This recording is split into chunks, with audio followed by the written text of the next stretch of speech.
का महत्व होता है। दिए भी अलग अलग होते हैं। पहला दिया होता है पणती दिया। मैं चैनल वालों से कहूंगा, अगर आपके पास में अगर, क्योंकि हमने पहले भी कथा में कहा कि जिस जिस जगह का स्मरण कराएं उस जगह का फोटो भी आप दिखाएंगे तो उसका आनंद कथा सुनने वालों को, ऑनलाइन वालों को मिलेगा। पहला होता है पणती दिया। ये पणती दिया मट्टी का दीप, जिस दीप के अग्रभाग को थोड़ा सा बड़ा कर दिया जाता है, उसको पणती दिया जाता है। ये पणती दिया जब भी भगवान के सामने लगाया जाता है तो इस दिए को सम्मुख में जब रखा जाता है तो दिए का जो लौकिक मुख होता है वो अपनी ओर होना चाहिए। पणती दिए की जो लो है, बाती है, उसका मुख अपनी ओर होना चाहिए। विष्णु पुराण कहती है अगर इस दिए की बाती भगवान की ओर रहती है तो हमें तपन की अनुभूति होती है, और इस दिए की बाती जब हमारी ओर होती है तो हमारे शरीर में कोई बड़ी बीमारी आने वाली होती है तो वो कट जाती है। पणती। विष्णु पुराण में दूसरा दीप कहा गया है निरंजन। विष्णु पुराण में दूसरा दीप का वर्णन निरंजन। जिस निरंजन दीप में महाराज आपने देखा होगा डमरू जैसी आकृति होती है। अगर चैनल पर कथा देख रहे होगे तो इनके पास अगर होगा तो अवश्य दिखाएंगे। निरंजन, इस निरंजन दीप में डमरू की आकृति होती है, रखने का भाग और ऊपर का भाग इस तरह से, और ऊपर उसमें दिए लगाने के लिए बाती का स्थान रहता है। किसी किसी में 5 कंगूरे होते हैं, किसी किसी में 6 कंगूरे होते हैं। इसको निरंजन दीप कहते हैं। महाराज विष्णु पुराण के 5वें अंश में लिखा गया निरंजन दीप भगवान के सम्मुख में राइट भाग में लगाया जाता है। भगवान का जो स्थान होता है, भगवान का जो मंदिर होता है, भगवान का राइट आपका होगा लेफ्ट। ठीक है, आप भगवान के सामने बैठोगे तो भगवान का राइट आपका लेफ्ट, तो आप जब लगाएंगे तो आप लेफ्ट में लगाएंगे, आपका लेफ्ट होगा और भगवान का वो भाग राइट है। भगवान के सीधे हाथ की ओर लगता है। निरंजन, निरंजन दीप कभी भी तेल का नहीं लगता। निरंजन दीप कभी भी तेल का नहीं लगेगा। हाँ, ये हो सकता है कि बटी निरंजन जो दीप होता है उसमें तेल डाल सकते हैं। बटी निरंजन दीप जो होता है उसमें अंगूरे नहीं होते। बटी निरंजन दीप केवल गोल होगा, ऊपर से डमरू जैसी आकृति होगी, डमरू जैसा होगा, ऊपर से उसमें कहीं अंगूरे नहीं होते। महाराज अगर आप चैनल पर देख रहे हो तो बटी निरंजन दीप का भी वर्णन आपको दिखाया जा रहा है। बटी निरंजन जो दीप होता है वो केवल डमरू की आकृति में होता है, उसमें कोई अंगूरे नहीं होते। पर निरंजन जो दीप होता है उसमें अंगूरे होते हैं। तो जो निरंजन दीप होता है उसमें कभी तेल नहीं डाला जाता। निरंजन दीप को हमेशा घृत से ही लगाया जाता है। पर बटी निरंजन जो दीप होता है उसमें आप तेल डाल सकते हैं। बटी निरंजन दीप जो लगाएंगे वो तेल का लगा सकते हैं। पर निरंजन में कभी तेल नहीं डाला जाता। क्यों नहीं डालते? विष्णु पुराण कहती है निरंजन दीप के अंदर अगर तेल की बाती लगाकर लगाया जाता है तो 1 रुपया कमाते हैं, 1.25 रुपये खर्च होगा। घर में 10 लोग भी कमा कर लाएंगे तो पैसा नहीं दिखेगा, घर में रुपया टिकता नहीं है। अर्थात निरंजन दीप में आप तेल की बाती लगा रहे हो, ये सिद्ध हो चुका है। अब अगर आप यही बात किसी जगह पर पूछोगे, किसी आचार्य से पूछोगे हमारे यहाँ ऐसा हो रहा है, तो कहेगा तुम्हारी ग्रहदशा खराब हो रही है, तो उसने अंगूठी पहना दी। अंगूठी पहनाने के बाद भी घाटा खा गए। फिर पूछोगे महाराज हमने तो अंगूठी पहनी, नीलम पहना, पुराज पहना, ये पहना, वो पहना, आराम नहीं लगा, तो कहा तुम्हारे यहाँ वास्तु का दोष है। वास्तु भी सही करवा लिया, उसके बाद भी सुख नहीं मिल रहा। अर्थात आपके दिए में जो आप बाती लगा रहे हो उसमें कुछ कमी है। उसको पहचानो। चतुर जो डॉक्टर होता है वो जरा सी देर में पकड़ लेता है कि इसको प्रॉब्लम हो क्या है, और नहीं तो कहेंगे जांच कराओ, ये जांच हो, जांच हो, मालूम पड़े कुछ निकला नहीं, फिर भी शरीर में कष्ट का कारण क्या वो पकड़ना चाहिए। मतलब आप 1 रुपया कमा रहे हो, 1.25 रुपया अगर खर्च हो रहा है तो निरंजन जो दीप है उसमें तेल की बाती लग रही है, ये पक्का है, ये पक्का है।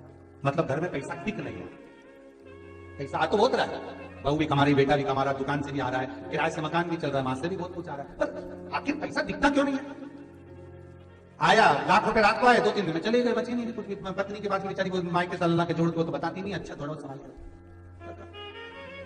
पर कमाई का धन नहीं दिख रहा। मतलब निरंजन जो दीप है, निरंजन दीप जिसमें ऊपर कंगूरे बने रहे 5, 6, 7 डमरू की आकृति का रहता है, पर उसमें कंगूरे बने रहते निरंजन, उसमें जरूर आप तेल डालकर जला रहे हो, इसलिए धन दिख नहीं रहा, संपदा दिख नहीं रही, वैभव दिख, उसमें केवल घी की ही बात है। और महाराज बटी निरंजन जो दीप होता है उसके अंदर आप तेल डालकर जला सकते हैं। बटी निरंजन जो दीप होता है या आप किसी भी स्थान पर लगाओगे, सबसे पहले पितृ इससे भाग ग्रहण करते हैं, देवता को देते हैं, देवता उससे भाग ग्रहण कर कुबेर को प्रदान करते हैं, कुबेर उससे भाग लेकर शिव को प्रदान करता है। भगवान शंकर बटु भैरव को कहकर घर का उद्धार करते हैं, इसलिए इसको कहते हैं बटी निरंजन। इसमें कंगूरे नहीं होते।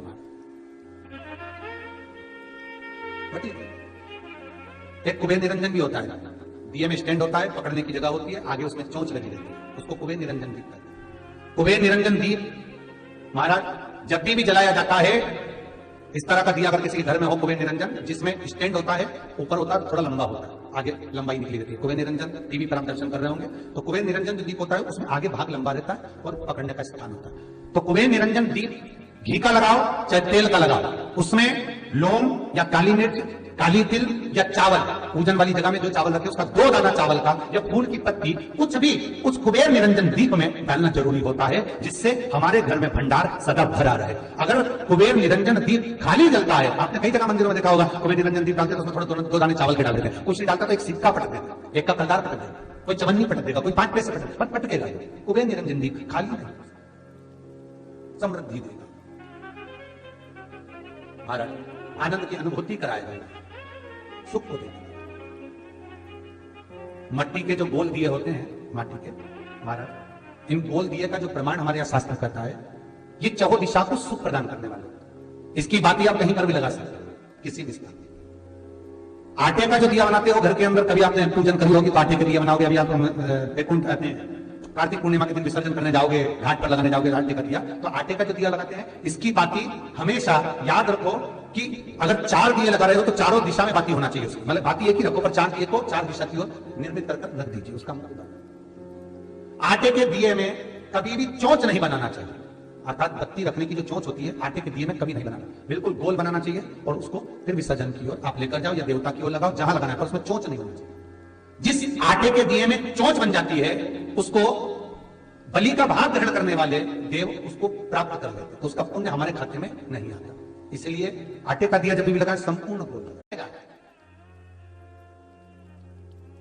घरों में दीपावली के टाइम पर धनतेरस से एक दिया लगता है समय।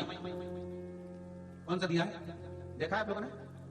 टीवी चैनल वालों के पास हो समय दिया तो उसका दर्शन अवश्य करें। एक दिया लगता है समय,